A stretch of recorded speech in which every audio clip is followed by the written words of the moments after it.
Hey folks, Triple Crown here, coming to you from Vancouver, British Columbia. This is a round 13 summary operation. Cool summer. Sorry for the delay, folks. It's been a little bit of a whirlwind. End of summer, had my kids, was done 5 bike races in the last 2 weeks as well. And anyways, long of the story short, we should wrap up hopefully here in a few days. Last couple rounds, winding down, and I had to pause here. I actually I played the turn slowly the last week, but I've been sort of calculating what the best options and moves are for each nation. And currently, the Axis sit with 17 victory cities and objectives.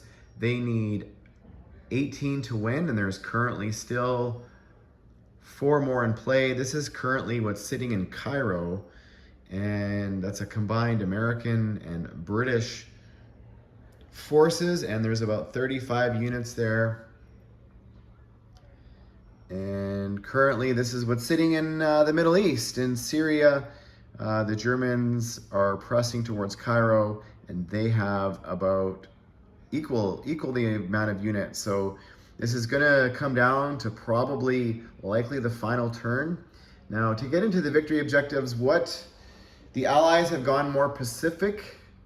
So the objectives that are still on the table are the waterways, which are the Axis have to control 4 of the 5 major waterways, which are Gibraltar, the Danish Straits, the Turkish Straits, the Suez Canal, which is Transjordan and Cairo, and also the Panama. So currently, Cairo is actually tied to 2 victory objectives, and if that happens, the Italians here also have a job cut up for them. They're going for the Mediterranean, so they have to get all these little islands here: Corinth, Cyprus, Crete, Malta, all those, the Corsica, they're all still in play. So that's going to be very interesting here. What did the Allies do? The Italians last turn did loan 2 transports to the Germans, who came across and they landed in Tobruk. So maybe the Allies, maybe they would have been better to go into Malta. We'll see if that was a mistake. But yeah, currently over here in Europe, and sorry to bounce around a little bit here, there is another Fortress Europe where the Axis have to control basically all of Europe, which includes all of the neutrals. And the only territory they currently don't control is Switzerland. So there's a bunch of stuff in Switzerland. So they are going to have to control Switzerland before the end of the game to secure that point, and also have Portugal all under their control as well. So the Allies are going to, did they land in Barcelona, Portugal last turn to secure that? So that is a victory objective that's still in play. Also the wall, which is, I believe, 5 units minimum at the end of the game, and all of the Western European territories, including Norway. So they should achieve that objective. So it's going to come down to, that's what's happening in the Atlantic. And the Americans over here, they're still trying to bring units up around the Horn of South Africa. They've got 2 more tanks and a couple infantry down here, and 2 they dropped off last turn. The Italians are doing what the Italians do best, which is can opening. The Axis can currently have the double oil point, which is 6 territories, and then if they have 11, they get the second. They currently hold on to 11, which is basically, there's 2 more territories they could get in Saudi Arabia, but they need to keep in the Pacific here what they have. There's a little bit of a problem for the Japanese. The British did come out last year. Actually, the American Navy is here. I rolled that battle and I forgot to take the units off. There was no casualties. So the Americans sent their Navy around the Horn. They're currently sitting in Sea Zone 85. They've got a battleship, destroyer, and a couple smaller units there. So the British did capture Siam last turn. So that is going to make, Singapore still in play for the British. There's currently 7 tanks sitting in Siam. And last turn, and you know, talking about strategy here, you know, what is the best strategy for the Japanese to defend their holdings here in the Pacific? They currently have quite a few units sitting up here, kind of fending off the KMT. The KMT are basically muted now, so do these fast movers now, you know, make a play south to try and deal with the British? And the British are in here currently, even though it was a smart move to go into Siam and kill the 21 units that were sitting there for the Japanese, the British are a little bit thin here.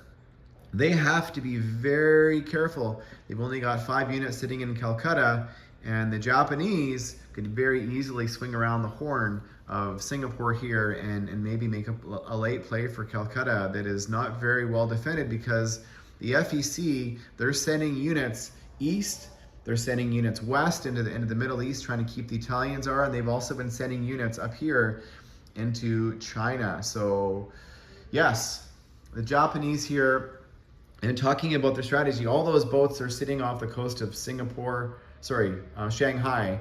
and the Americans cannot attack. They've got 38 units. The Americans can only attack with 34. So the Japanese are currently defending their holdings here by building more navy than the Americans can contend with. Last turn, they built a carrier, a Yamato, a cruiser, and 3 destroyers. So the Americans will not be able to attack next turn, but the Japanese can't attack them either, and that is because the British currently have a scramble of 3 fighters and 2 destroyers, which is a mix of the Canadians and the British, sitting here also in this sea zone, which is in the Marshall Islands. And the Americans also have, I forgot to tally this up, but they've got 2 of the heavy bombers, which are their B-29, sitting in the Marshall Islands. The Americans are also building their own navy here, and they are sitting there. They built a fully loaded carrier and another naval fighter and torpedo bomber, and they built a cruiser and 2 destroyers and a submarine. Now currently here, the Japanese have to hold on to all these money islands to meet their objectives, and they currently hold on to 5 territories here that are also tied to their oil points, so they're going to need to hold on to those.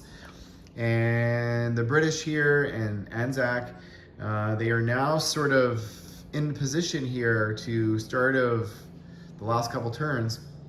They've got a couple transports here to maybe, you know, take a run at some of these money islands. Over here in the Marshall Islands, the Canadians and the British also have a couple transports that could head south to grab some of these money islands. Currently in the Philippines, there's 6 Japanese sitting there. So do the Americans make a play for the Philippines? They could, which is also a victory objective. So the Japanese, if the game is going to be won for the Allies, it's going to be in the Pacific. If the game is going to be won for the Axis, it's going to be in the Atlantic. So kind of interesting, a little bit of a yin-yang scenario happening. And also the other victory points that are on play for the Allies are the total economy. Do the Axis have a bigger total economy than the Allies? I don't actually know that, but the Axis should get their Reich point, which is a combined 135. That does not include bonus income for the Italians and the Germans. So that should be on the table for the Axis. So it's going to come down to the final 2 rounds, and stay tuned. It's going to be what I call a fireworks finish. Are these 2 navies going to engage? Time will tell. So stay tuned, folks, and thanks for watching.